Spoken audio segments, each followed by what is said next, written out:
Welcome to League Biz. I'm your host, Denis Boateng, and this is where we talk about the business of basketball beyond the four corners of the hardwood. Look, if basketball is the ecosystem where you want to be involved in, then this is the place to be. Today, I have some amazing playmakers, that being Morgan Cato and Tyrel Kirkham. How y'all doing today? We're great. I'm doing good. How are you doing? Good. Look, Good. I just want to say thank you so much for your time. I just want to thank you because we're going to have a conversation about the business of basketball, what you guys do. And before I get into that, I want to talk about what you guys do as a position. So, Morgan. Oh, I thought we were going to start with my boy Ty. I thought that's where we were actually, going. Ladies first. Ladies first. Yeah. How we want to do it, because you guys are both heavy hitters. Okay, so let's start with Tyrel. Let's start with Tyrel. I'm happy to set the stage because there's a big shoes to follow with my friend Morgan. But come on, Tyrel Kirkham. Yes. New York side of me says what's good. What's Detroit good? side says what up though. But, Yeah. The vice president of brand and marketing strategy for the Detroit Pistons. Yes. Been around the block a long time in this industry. Worked for the New York Mets for 8 years. Mhm. The Brooklyn Nets for 6. Convinced my wife to move out to LA for a couple of years, 2 seasons with the Rams, and then the game of basketball came calling, and I had a tremendous opportunity to come back to Detroit, or to come to Detroit Yeah. and work for the Detroit Pistons and restore the brand and get us back to where we rightfully belong. Yes. That's awesome. D-Town, right? Amazing. Yeah, There we Motor go. City. Yeah. Now, since we had to lead up to the queen, I'm saying, out here just making amazing moves, unprecedented ones that are setting the tone for the future. So Morgan Cato, you have been appointed and taken the responsibility to be the assistant GM for the Phoenix Suns, the first Black woman in the whole league. Yes. And I get to sit here and talk to you, Uh, first and foremost. But then also, you are also responsible for the operations, basketball operations, business operations for the franchise as well. So, well, how you feeling? it's a little bit of a transition phase. So I'm currently still with the NBA League office. Mm-hmm. I am rounding out at the end of the month, but I'm currently the Associate Vice President of Business Operations for NBA League Operations. And basically what that means is I get to be in the nitty gritty and in the paint to help continue growing the game. Yeah. So my current role allows me to focus on strategic growth initiatives, impacting coaches, players, referees, and just how we continue to look at the game. And I work with an amazing group of individuals to really kind of pull it together, but make sure we keep a true pulse on how the game is continuing to move and continue to grow. Right.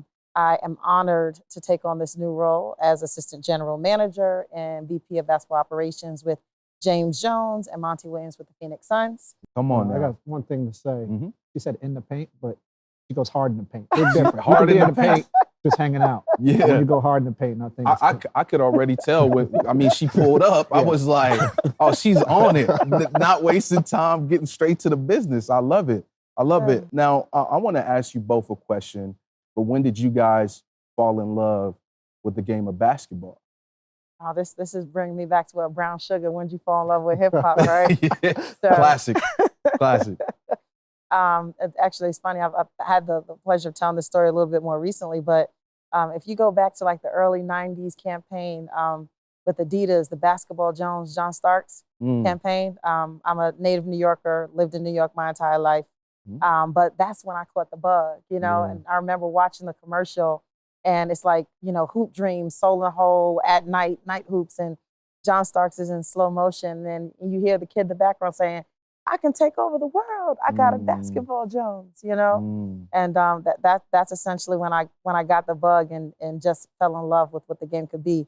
And there are many other things that kind of impacted afterwards, but that's my earliest memory of really saying, like, this is cool. This is really dope. Yeah. What about you, Tyrel? I mean, me too, as a native New Yorker, those 90s Knicks teams definitely have a near and dear place in all New Yorkers' hearts. Yeah. As much as I love Patrick Ewing and John Starks, it's also like the Derek Harpers and the Hubert There you Davises of the go. world that inspire me. But it also was just the local hoops. I grew up in Brentwood, New York, and I remember like my older brother and my uncles taking me to hoop Yeah. and just sitting on the sidelines in the beginning. It was always just like, get some shots up, And then I started to play. It let me play every once in a while. And I get in there, Yeah. couldn't rebound, couldn't do anything, but just the love of the game and seeing how hard they hustled. Yeah. And then that sort of translated, coupled with what was happening, watching my favorite players on TV, and then seeing people in my family were inspiring. Like, Yeah. game of basketball just connected the dots in so many ways. Yeah. So it was like the culture, right? Yeah, and that's I think also the New York City hoop scene, because it's similar. You know, my family grew up in Brooklyn and Queens,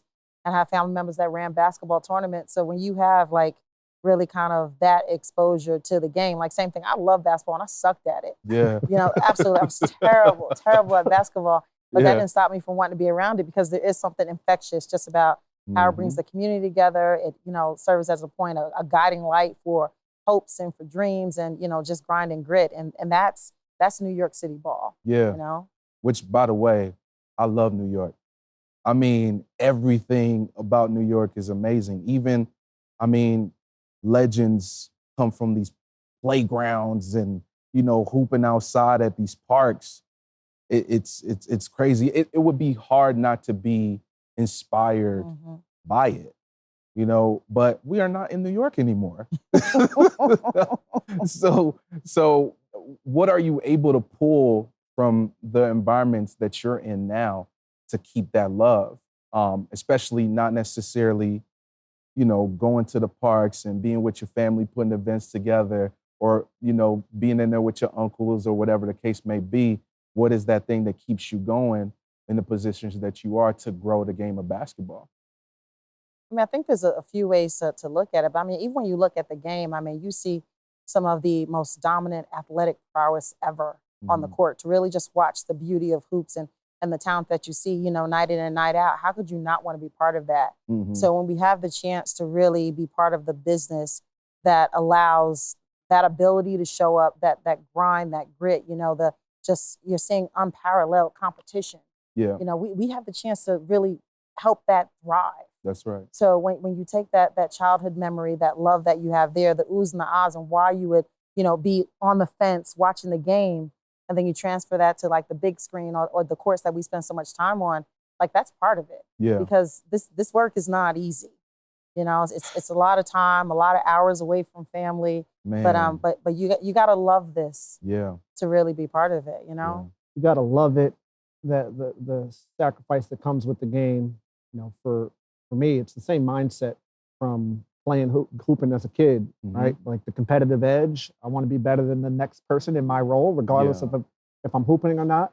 That's the preparation that goes into the skill to ensure that I'm the best version of myself every time I step on the court. Yeah. In the office, to be the best brand builder that's out there. Yeah. And, you know, the game of basketball, the essence of teamwork, the camaraderie and chemistry that you start to foster with your teammates, not only internally, externally, how you work with league partners. Like we've known each other because of the grinds that we put forth, both in and out of the paint. And it's something that can't be expressed in other sports, in my opinion, the way basketball sort of transcends so many other elements. Yeah. And there's something to say about other sports, right? When you look at like hoops, where it's a contact sport, but it's also a very visible, relatable sport. When you think about, you know, football or other sports where you literally your players are, you know, are covered.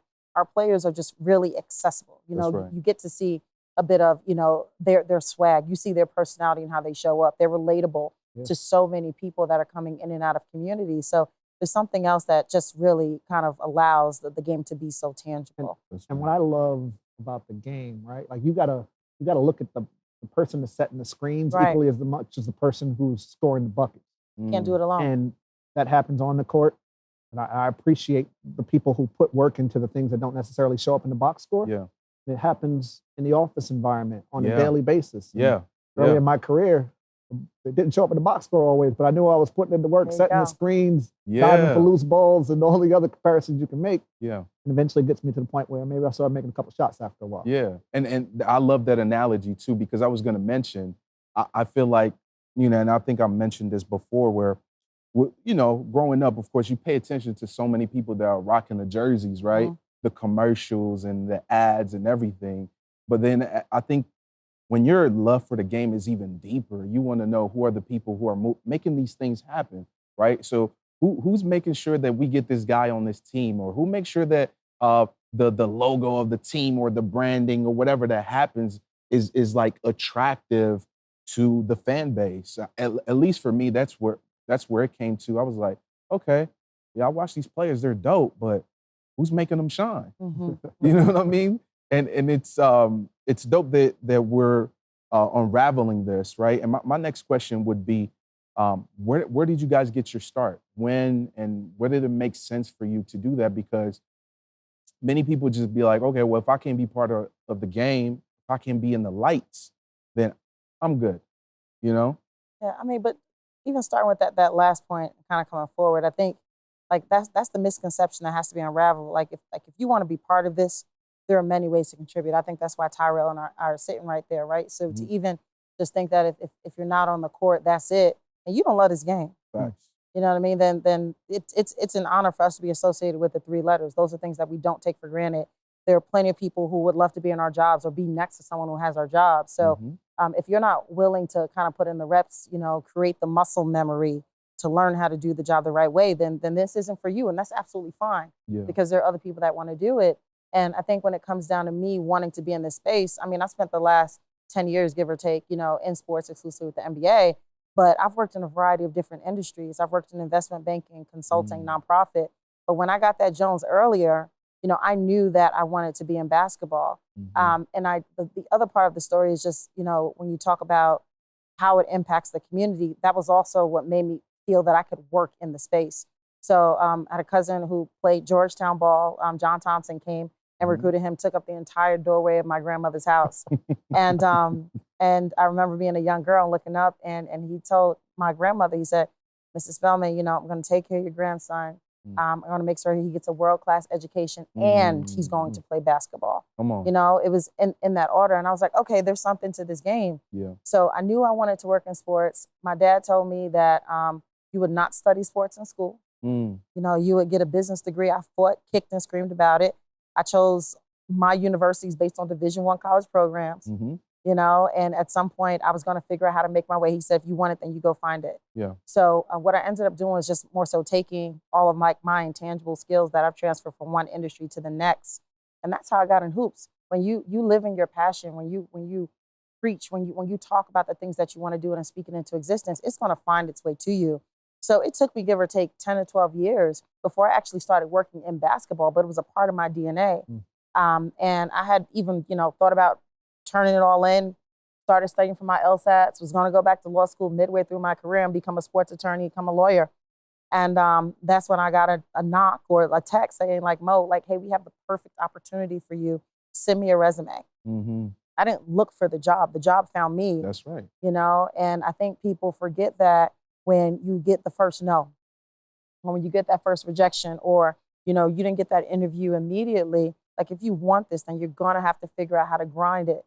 And it's going to come to you if you put in the work the right way. Like you need those reps. Yeah. I totally agree. And I look back, it's actually a story my close inner circle knows, but when I was in 5th grade, I started signing, signing my homework or whatever.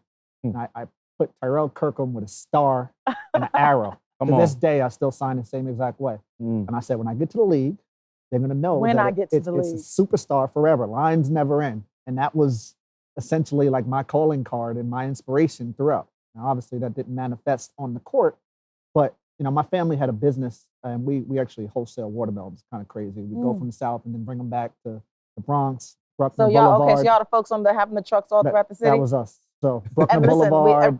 Everybody gets watermelon off the truck. So if you ain't from the city, you ain't getting watermelon off the truck. That is my family. Jackson Produce. And I love the business aspect of my family's business. Like the work you put in is the work you get out. Right. Family, right? Putting food on the table. I was also hooping at the time. So in my mind, as my game started to sort of slip, and some of my friends, because I was the man early in my career, coming up through school. But, some of my friends started growing a little bit bigger than me. And so, well, how can the love that I have for my family's business coupled with my love for the game, where does that happen? And, I eventually figured out the sport management thing and went through, majored in college. Actually, my major, I wish I probably would have delved in a little deeper and just focused on marketing versus the broader sport management, what you live and you learn. And really from there, just getting my feet wet. And the Mets presented an opportunity. Loved baseball, love it. But I loved it because my father was very nostalgic in my Yeah. life. And actually, I lost my pops in high school. So I wanted to figure out how I can sort of carry on his legacy. And baseball seemed like the perfect opportunity to do so. And it was my first job. So anybody who was willing to give me the bag, I welcomed it. Right. But I always had the itch to turn to the NBA. And I was with the Mets for 8 years, would always have feelers out. You know, at that time, the Knicks were still, it's just hard. There weren't Right. positions that were opening up at the Garden. And someone came calling, came from Jersey's coming over to reside in Brooklyn. Like, you interested in the role? And Right. you know, Knicks fan, but I'm happy to hear out the opportunity. Yeah. And Maybe. the more and more I started to hear about the opportunity, what we were trying to do, what we're trying to build from a brand perspective, felt like a no-brainer. But eventually made the move, and that was sort of my introduction into the space. And you know, it didn't. To your point, it doesn't always come. Like, Right. I started in sports, but it wasn't necessarily a sport I wanted to be in, and it eventually led me where I needed to be. Yeah. And even my trip to go work for the Rams for a couple of years, which was a wonderful experience, it's still, I needed to be fulfilled in a different way. And here come the Pistons, and this opportunity has been tremendous. So I do think there's no timetable on when you need to be where you need to be. Just when you need to be there, make sure you're there. That's it. I love that. Yeah. And That's key. even that point, like he said, but I think both of our earlier stories is that someone tapped us, right? We put in the work. We're willing to get the reps, you know, get the experience, get the exposure in different spaces, be open-minded to it. And it came to us. Like, I think people forget that. Like, you got to create space, keep your hands open and let it come out of you. Yeah. I think too, you know, it could be confusing right now too in the times that we're in, because you got social media and everything. Everything seems so sexy. Instead of like understanding the background work that you got to do to get where you need to get to. You know, like, my question would be, did you always think that you were going to be here, like in the positions that you are now?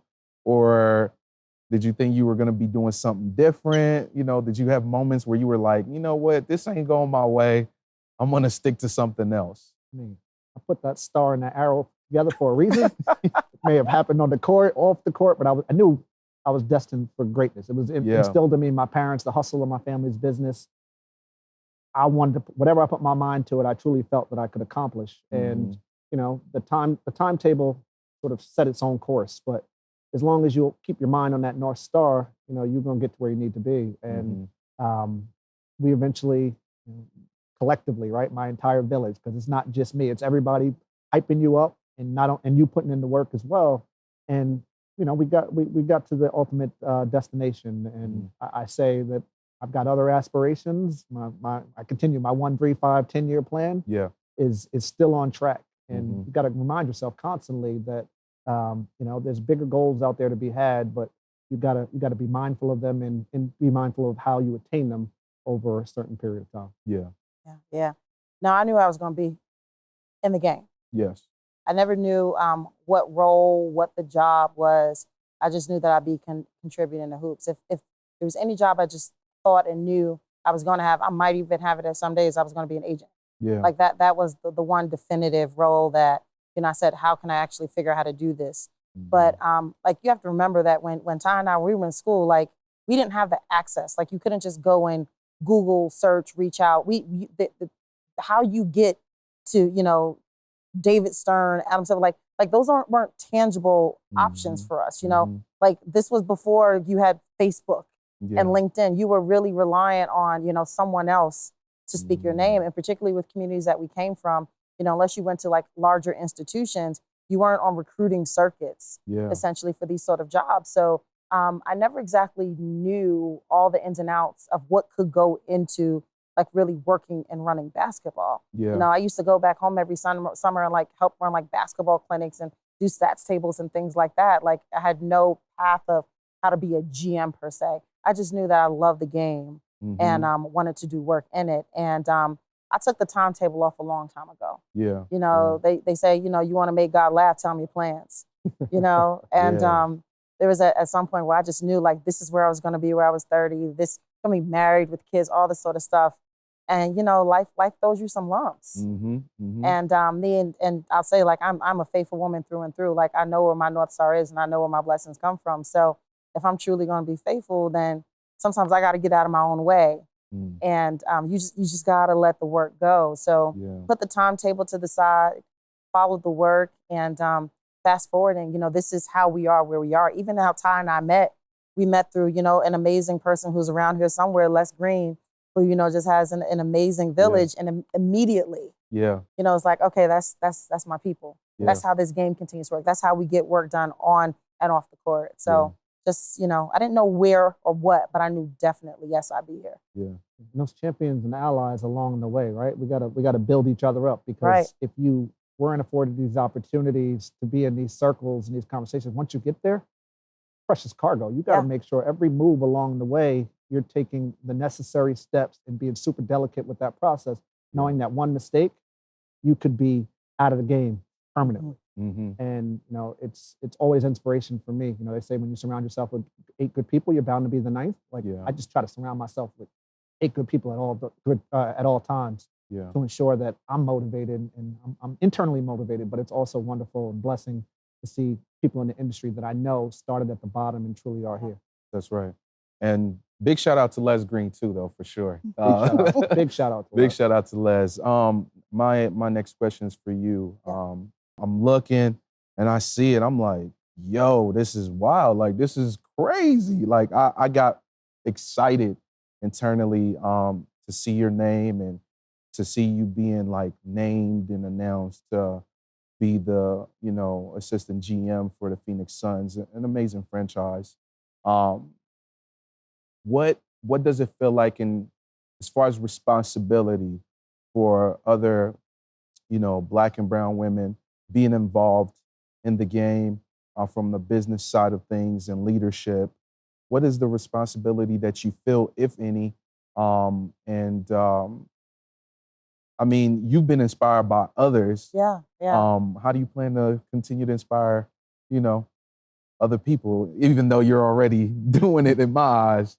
But what's that feeling like? With the past few weeks, I mean, if there's one word I'll use, it's humbled. When I was approached about the role and ultimately decided to accept the position, I was focused on the work. Like I'm a low key kid. Anyone that knows me knows that. I'm not looking for the camera. I'm not looking for the glitz. I'm like, all right, how we getting this chip? That's what I'm focused on at this point. That's the attitude, right? Yeah. So working with some great people, they were ready to get the news out, and I've recognized that. Okay, oh wait, there aren't any others. I recognize that, but I did not know the magnitude of what this was going to be. I did not know that, when that tweet dropped, that I would be visible to 50 million people. And instantly, like, my phone started going off, and I'm like, oh my goodness. I remember calling my sister right before I said, I think something's about to hit the fan, and it was moving so quickly. And then just like that, things changed and I was visible. #1 draft pick. Well, right. It's a draft that I didn't know I was in, though. Like, that's the biggest joke, right? Yeah. But I think the biggest piece for that is the visibility. Now, as one of the more senior women in basketball, pure basketball, and also being a woman of color, it can be an isolating space. Visibility is not something necessarily that we have. You'll see us kind of moving behind the scenes, but we're not necessarily on Front Street. So when that shifted automatically, and when I recognized how that was going to impact people in my image, but not even that, any men that I work with, like, I think I just represent others who know now that they can. Man, woman, Black, white, whatever the case may be. Like, there are people who love this game. You don't have to always play it to be able to do more. So I wear that badge proudly and humbly. And it's just time to focus on the work. And just even coming from this, we're coming from a Women in Basketball Operations Forum that I was fortunate to lead with some of my colleagues. And we had north of like 130 people in the room talking about how to make room for women on the court, in all different, aspects of the game. And when I think about where we were 10 years ago to where we are now, I'm just it's emotional. I stay in the back and I stay quiet so I can keep the tears from falling from my eyes. Mm-hmm. But I don't do this work for the shine. I do it so that other people can actually contribute. Yeah. So I'm not anxious about it. I'm Yeah. not nervous about it because I'm here to work. That's right. And everything else will fall into place. I'm not here to be seen. I'm here to make way and to do some good work. Mm-hmm. So I think that's the way I look at it. And more than anything, I don't necessarily just want to represent women and women of color. I want to represent talented people who are just looking for opportunity and access, right? That's strong. So that's a bar. I think that's the shift. This is not just for the girls. Mm-hmm. This is for all of us. So I'm just going to put my head down and, pummel through. Yeah. Yeah, but I do think it's important just to sort of reference the village earlier. Yeah. Like I saw that tweet and the amount of communication that was already in my inbox because it was a win. It was a win. Yeah. It was a win for the women, for the Black women, the Black executives have been grinding in for a long time. And, the text messages of, our head of CSR who also has a relationship or our basketball operations folks who dealt with Morgan on a daily basis. We were all celebrating her accomplishment. We didn't even congratulate her yet. We were just excited for her hyped advancement. up between each other, yeah. Because we know it's a step forward for everybody to win sure. eventually. Because she's going to come in, it's going to open the door for 7, 8 other people till we get to a point, fingers crossed, that it becomes the norm. It's not a conversation It's not a conversation Yeah. anymore. That's the goal. It's just good people doing good work. Right. And Right. we can get past the mask of having to always lead with she's a Black woman. Like, she's just a really talented, hard worker who grinded from Brooklyn, and now she's the assistant general manager of Phoenix Suns. Like, that's the conversation that should be had. Yeah. But yeah. we gotta get there. And so it takes, One foot in takes some front of the time. next. And yeah. conversations like these, sharing the stories, the process, is going to be the necessary thing to do. So we're going to be watching both of you just, kicking doors down and making things happen. When y'all meet during the games, how competitive are y'all? Like, I will say she was a liaison prior to, so she was a neutral party. Yeah. The level of competition, going back to how I started, like, there's some friendly competition when West Coast, so it's a little easier. Right. If you'd have gone to the Eastern Conference, there definitely would have been some contentious Just moments. a little bit of sparring. a little bit on both But the sides. New York love is always there. Yeah. Oh, always. It's beautiful though when you've been around the industry as long as we collectively have. When you go to other markets and you see people that you love, and you see them crushing it, and they come to you, and sometimes you grab a bite to eat prior, or even it's just meeting in the media room just to catch up and see how things are going. Right. But being able to do that now, every city, every team, you've got multiple people you tap into. It's actually too much. Yeah. Here in Vegas, we're trying to see a million people. It's like, if I see you in the elevator, we might connect. Yeah. But beautiful community and family that we have in the NBA. But to that village, like this business moves fast. It's a very, very fast-paced industry. A lot of moving pieces, and in most cases, all of our departments are extremely lean. So when you talk about the nitty-gritty of how you get the work done, like, you got to pull up your sleeves and be willing to do any sort of work. I mean, the great folks that I work with while we're here in Summer League, we have maybe 5, 6 different basketball activations every day. Wow. It's something different, and everyone is running around fatigued, not eating enough, not sleeping, but we're enjoying it because we're in good company. Yes. My last email last night went out at 1:25 a.m. My first email went out at 6:17 a.m. this morning. So when you think about the work, you'll see us. You'll see the nice, photoshopped, doing it for the gram picture. But with the sneakers too, both of y'all, you know what I mean? We're gonna have to get connected on that. But the work is real. Yeah. And it's not just so cookie cut or so prescriptive. Like, you have to be willing to communicate. You got to be willing to step outside of yourself. You got to be willing to ask for help.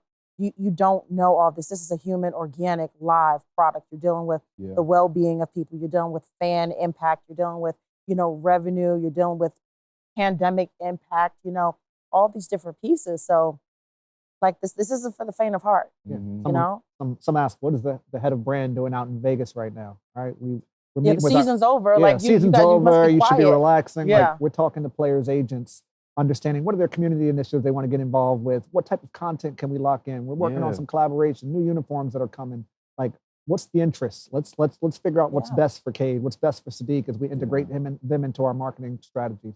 We're sitting down having panels, talking to our colleagues. Last night, 16 people, VPs, heads of marketing for different NBA teams. We had dinner, and sharing the secret sauce, not all of the sauce, but talking about some of the challenges we're facing in the industry, best practices, things we want to bring to the league. So the work never stops. And I think that's the beauty of it. I often say, you could sell copy machines, but what's the value of that? That's right. The tangible good, it doesn't satify. Like what we have, while there are many hats and the grind doesn't stop with 1 a.m. emails and 5 a.m. wake ups, the fact that every day, no 2 days are alike, and you get to come and celebrate and build on the game of basketball is the most gratifying thing that you could ask for. Yeah. And even as you talked about kind of like the off season and what that looks like the game runs 365, 7 days a week. If it's not the NBA, at the same time that the W All-Star Weekend was taking place in Chicago, we're just coming off of a monumental second season with the Basketball Africa League. The 2K League is moving. Like there is always something connected to basketball that anyone can really sink their teeth into. We spent the first 2 days of Summer League pouring into our coaches with the annual Coaches Summit to focus on mobility development and how coaches continue to pour into players the right way. We have an amazing partnership with the Coaches Association to do that. But like this is how the work continues to get done. Don't forget the G League. Oh, exactly. The G League. Pistons are playing in the global game this year, playing in Paris against the Bulls. So that planning, we play on January 19th, that planning started back in February. Absolutely. So things that people, and that's when a season's happening. Yeah. So like the multitasking that comes with this business, I love it, but it's the pace. You Absolutely. Also, you talk about hooping, right? It's about the pace. You're slowing down, half court set, so we're getting out, and we run in the open court. And we're always running the open court. Yeah, we don't have El Swims here. Like there are no last 2 minutes of the season when you're not on the court. Because you guys are constantly working in the future as well, which is very important. Like you can't wait till 2023. You know what I mean? To make plans. No. This got to happen right now, or it probably happened last year. Well, our friends at the league, we're talking about uniforms, right? So I oversee all our on-court branding and identity. Yeah, we're talking 25, 26 right now. To get all the moving parts done. Like these are real conversations that you just think jerseys show up on court or special courts are made. Like no, the process and the vetting. Are you working with a third party? Are you cleared for legal rights? Like these are all conversations that I have on a daily basis, and it goes back to the coming to the gym and understanding. All right, this game is happening, but you focus on the game directors and the branding that you see in the center hung, and how did the referees get here? What city were they in prior to? There's so many of those elements of the game that, me coming in, I had no clue. I paid attention to them, but I had no clue the logistics behind making it happen. Yeah. When you start to peel back the curtain, the amount of people, and yes, it is lean, but the amount of things that the people are doing, it's nothing short of remarkable. Yeah. If you talk about like this strategic direction, we're primarily just focusing on the on-court product, but we're fortunate to have a commissioner who's a visionary at the same time. So he's recognizing the climate of how people actually consume this game. So as we think about the cord cutters, direct to consumer, how we stay relevant, the value of individual games, like those are all things that amazing people behind the scenes are still working on to make sure that, a quality product is being produced, but a quality product can also be sold and that fans where entertainment dollars can be so scarce. That's right. At a certain time, like we still need to make sure that there's a value add in the entertainment atmosphere where people are really being pulled, one way to the other with purchasing dollars. Yeah, so the different moving blocks of basketball. And what I'm hearing from you guys, at least what is making sense for me, is like there's room for people to get involved that really, really want to get involved. And that's such a beautiful thing. And I'm glad that you guys are breaking it down and explaining it that way, because now it's like, if you're curious about getting involved in the game of basketball, then you know where to look. You know what I mean? You know where to tap in. Even if you got to volunteer at a game, if you got an internship or whatever the case may be, it is possible for you to get involved, learn, and build those relationships. Absolutely. You gotta want it though, right? You gotta want it. It's not going to be handed to you. You can't come in the game just for the celebrity and stardom and think that you're sitting courtside or you're interacting with the players. That's the furthest thing from our minds. No, the last thing. Yeah. The last thing, and you have to. Those who are most successful find ways to block out all that noise and focus on the task at hand, which is doing the work. And there's so many avenues to get in. Like you were joking earlier about like Adam Silver or David Stern weren't available. You couldn't look them up in the yellow pages back then. Right. Now you have all of the information at your disposal. Yeah. And it's what you do with that information. That's Because right. You had to really grind. Like, Yeah. I got my start based on hooping with people who were in the industry and asking questions, and just building my intrigue to getting in the industry, and then doing the work to see, all right, you're the head of sponsorship, you're the head of ticketing, you're the head of communications. What does that mean for your day-to-day success? That's right. And then honing in on where I ultimately wanted to be based on that research. But you got to be willing to do it. Yeah. And I appreciate the fact that there's so many avenues in when you think about fantasy sports, sports betting.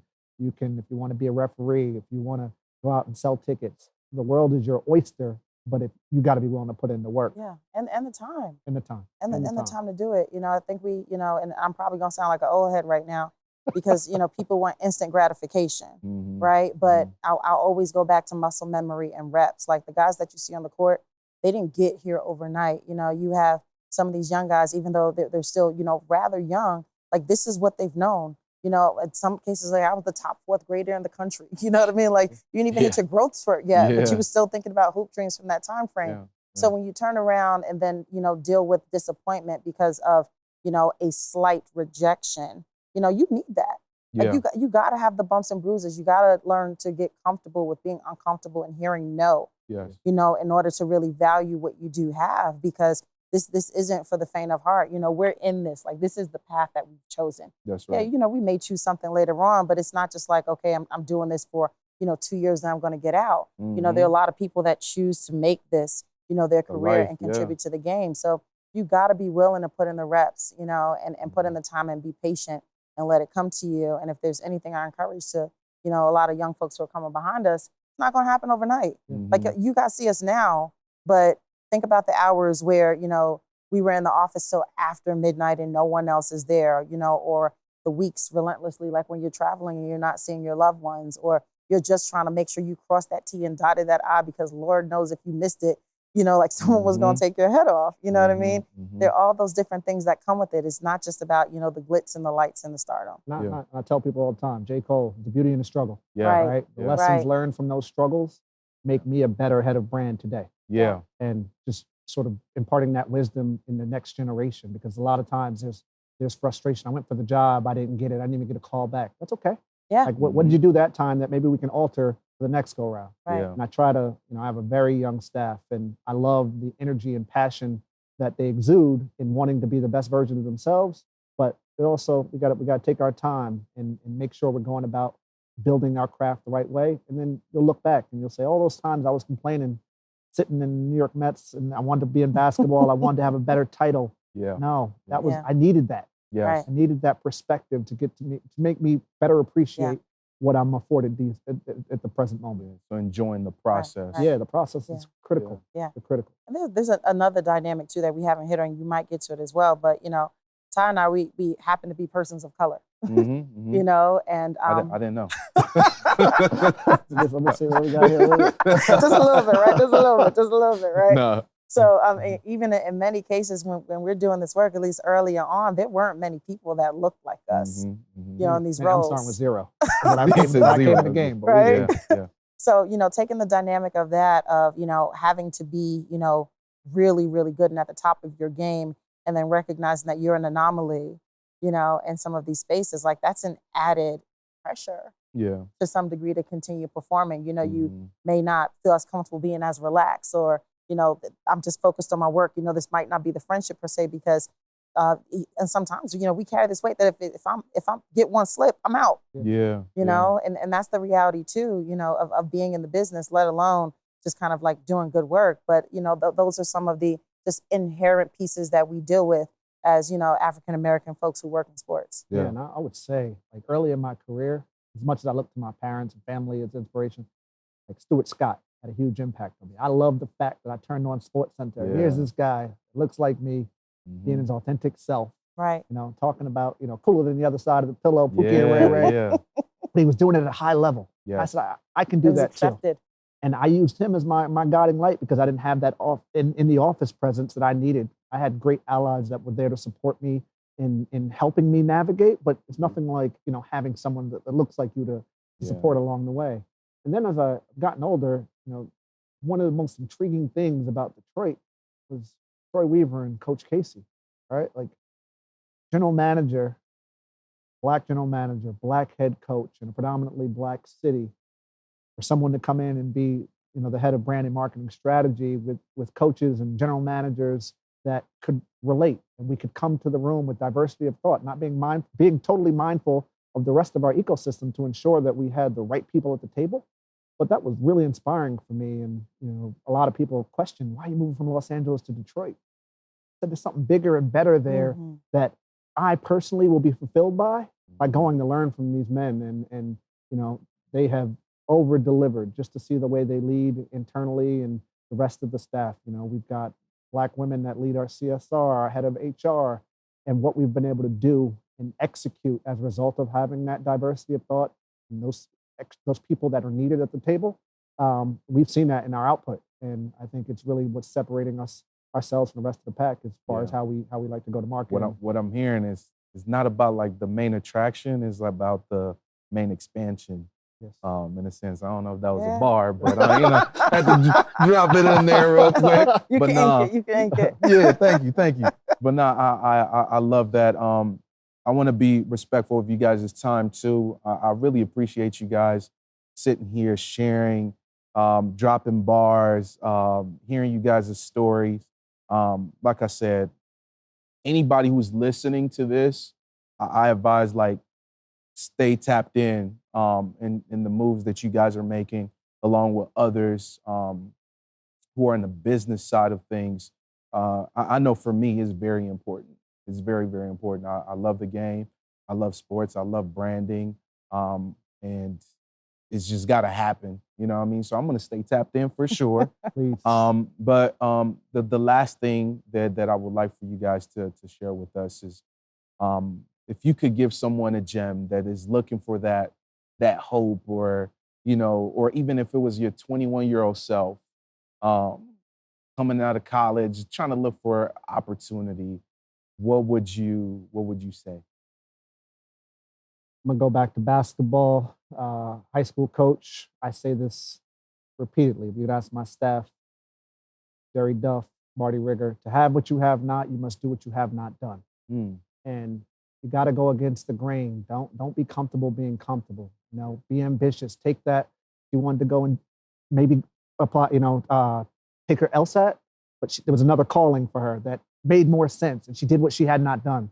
And I just encourage those that are coming up that are hungry, go against the grain and embark on things that you never thought you would, and rest assured the outcome, whatever you want, will be accomplished. The path is not straight and narrow at all, and if I was talking to my 21-year-old self, I would say, girl, you better go. Come on. That's about it. You got to keep going. I only know how to be one authentic Mo. Yeah. That's the only person I know how to be. So you got to be comfortable in your own skin, but recognize that you're giving yourself enough grace, to not know that it's just going to want to be one straight path. You got to be flexible. You got to put in the reps, and be patient with yourself. But if you want it enough, if you put in that work, it will come. It will find you. Yeah. Well, Morgan, Cato, Tyrel Kirkham, thank you so much for your time. You guys are like playmakers for real. Thank you for spending time with me here. Guys, this is League Biz. Make sure y'all tune in. And thank you so much.